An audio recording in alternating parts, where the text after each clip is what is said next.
we're going to do a wellness quiz for menopausal women. So let's crack into that. So first of all, let's have a look at 3 pillars of recognizing the symptoms and learning about menopause generally. So number 1 is recognizing the symptoms.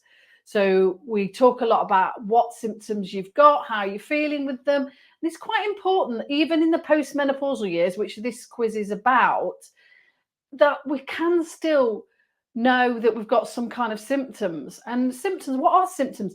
It's the feelings in the body, little niggly things that can create inflammation and can start to become a problem in your life. So it's really important. I hope I help you ladies to recognize what your body feels like. And this is all about recognizing symptoms in your body. And this is not just through the menopausal years, but this is for the whole of a woman's life. The second part is the lifestyle changes to soothe the symptoms. So things we can do to help to soothe them in a nice, easy way where it's not going to be loads of tablets and pharmaceuticals. This is all about changing your diet, your movement, your stress levels, all that kind of thing.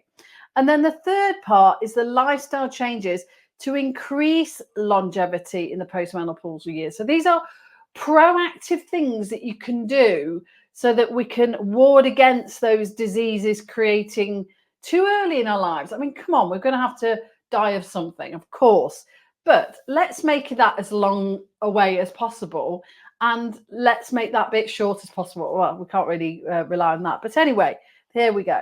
So let's go for the first question in the quiz. Which type of diet is the most beneficial for preventing diseases and dementia in the postmenopausal woman?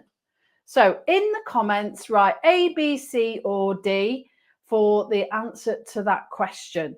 So which type of diet is the most beneficial for preventing diseases and dementia in the postmenopausal woman? Is it high carb diet, which is high in potato, rice, pasta, and potato bread?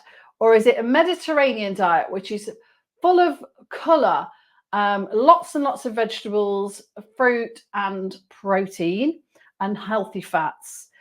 Is it a fast food diet, which is, as it says, or a low protein diet? So obviously these are quite simple. You can see now everyone's writing B. Perfect. Love it. Put in the comments what your answer is.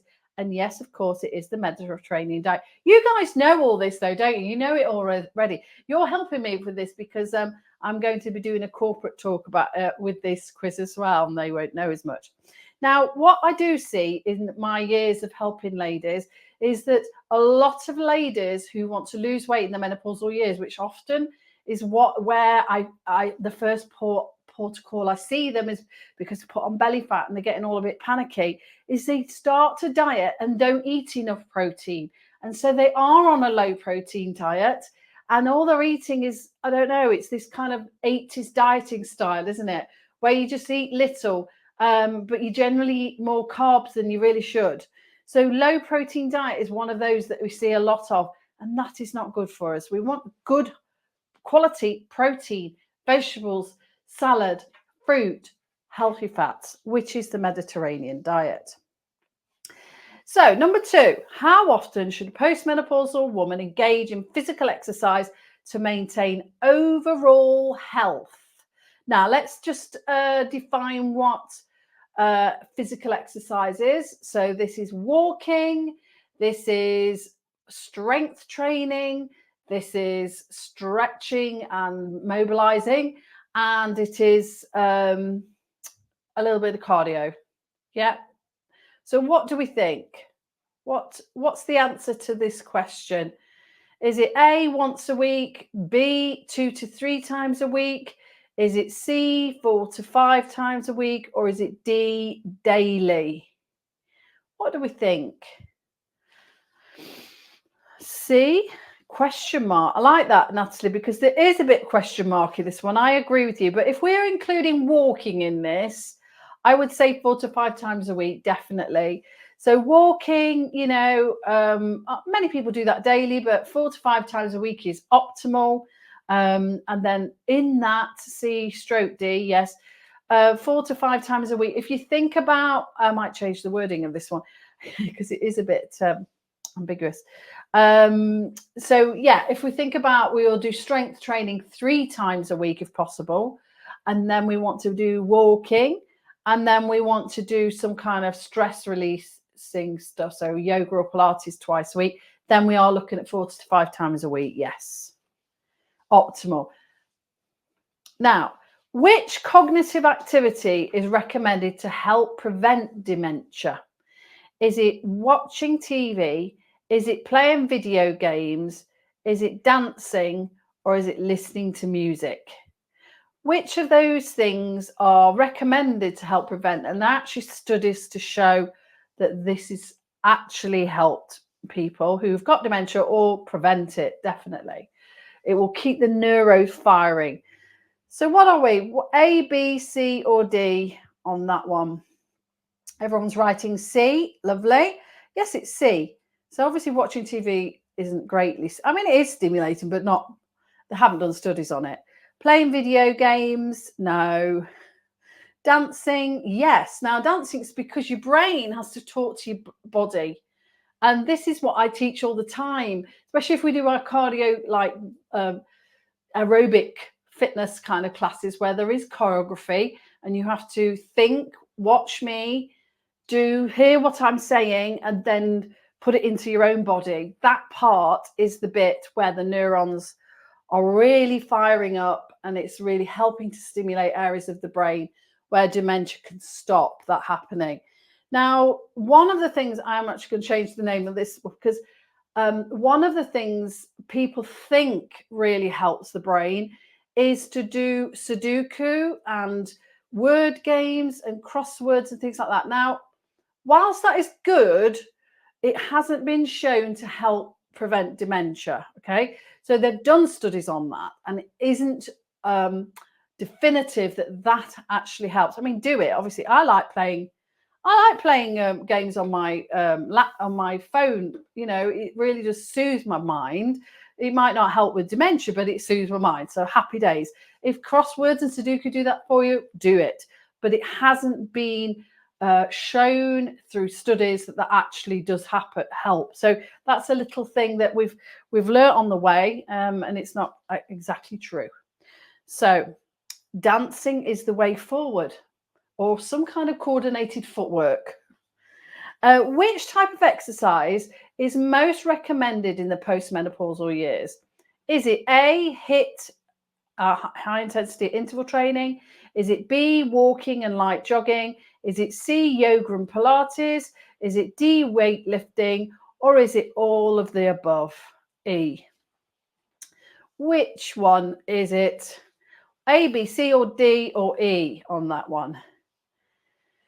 Let me know in the comments which exercise is most recommended in the postmenopausal years.